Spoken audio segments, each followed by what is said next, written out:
G'day world, Chris Hogan coming to you live from Myriad 2018, and I'm here with Fleur Anderson from Rural Business Collective based in Longreach. Theodore, actually, Central Queensland, but we cover everything basically west of Toowoomba. Sorry, we met in Longreach, so... Yeah, we did. We did. So we were out there recently, we were covering outback Queensland, and if you haven't seen that coverage, you can check it out. Easiest place to do that is on beachcity.com.au. But Fleur, what are you doing here at Myriad? How come I'm seeing you again?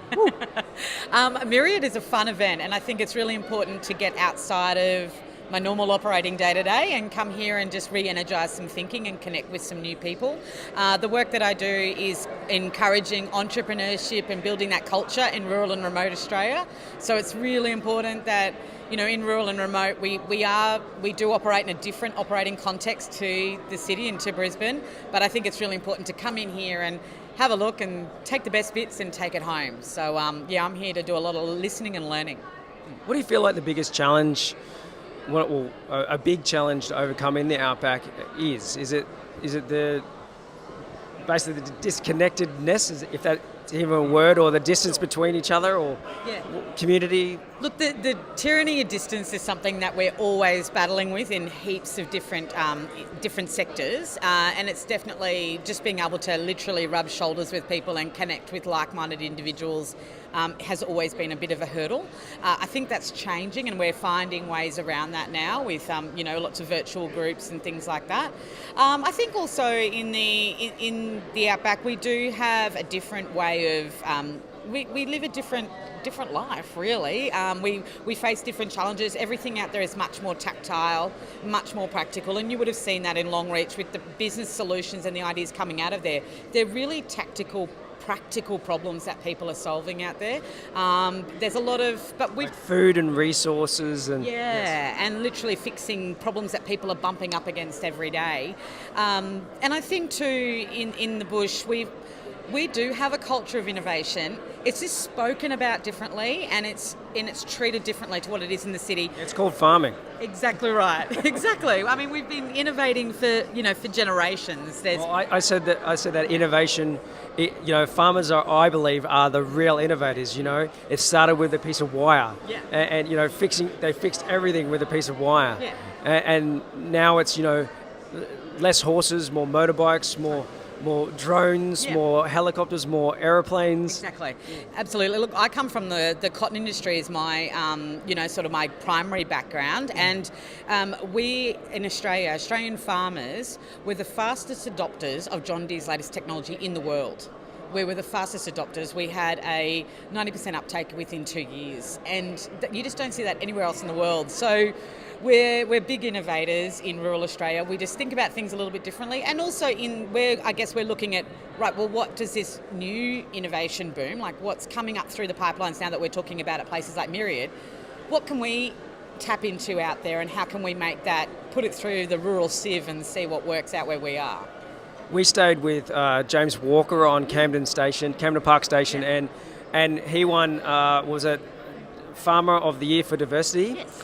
And diversity is super important out there, right? So that's one big issue that people need to solve, is when it doesn't rain, like it hasn't for the past 5 years. I think it's still 5 years.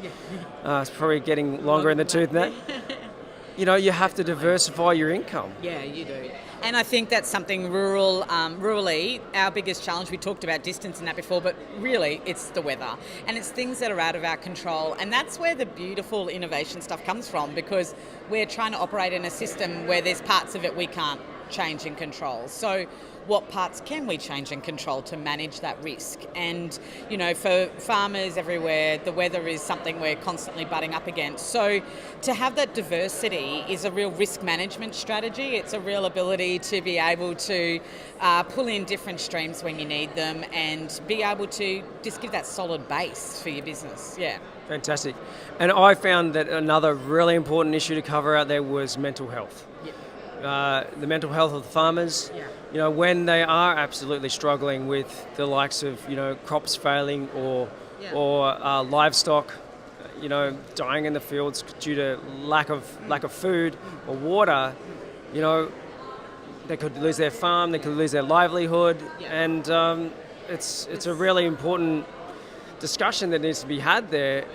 Is that flowing more freely now? Like, are farmers who are challenged on those topics having those discussions more and more now, given, I guess, some of the height of tragedy that's happened in probably the last 10 years? Yeah, I think so. I mean, I think it's a long way to go, and it's probably different patches have got different places where things are flowing, as you said, a lot easier. But I think generally speaking, we're certainly aware of the issue a lot more now, and we're starting to try and open up those discussions. I think for me, the thing that I see a lot is that when you're a farmer or you're in a family business, which might transcend to some people that aren't in agriculture, but when you're in a family business, that's perhaps been a legacy down to you in the third generation.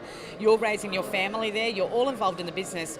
Who you are and what you do merge into one, and so when who you are, and it's probably an important tip for founders here as well, like when you're so invested in what you're doing and it becomes who you are, when that's not working, you don't feel good about yourself in general. And so it's really trying to make sure that we're finding some healthy way to dissemble that part where they meld together, and making sure that as an individual you're looking after yourself and you've got your business life over here.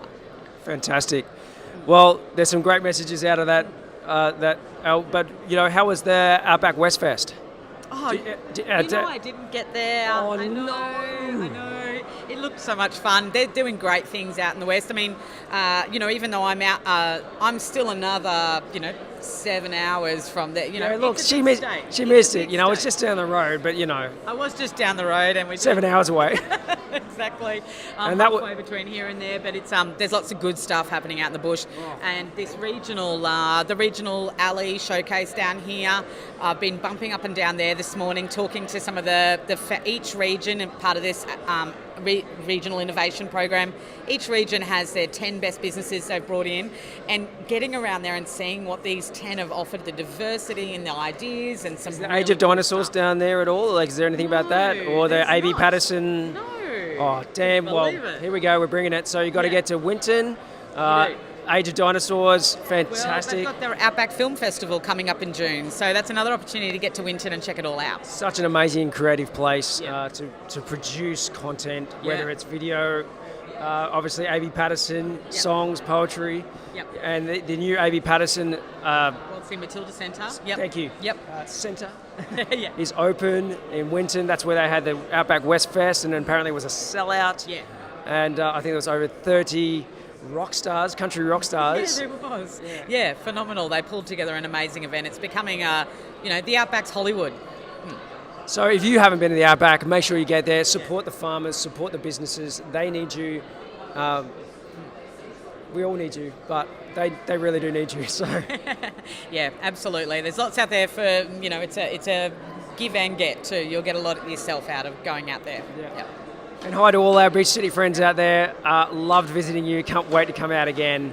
It was a fantastic experience. And thanks so much for your time, Flo. No worries. Thank you. Cheers. Cheers.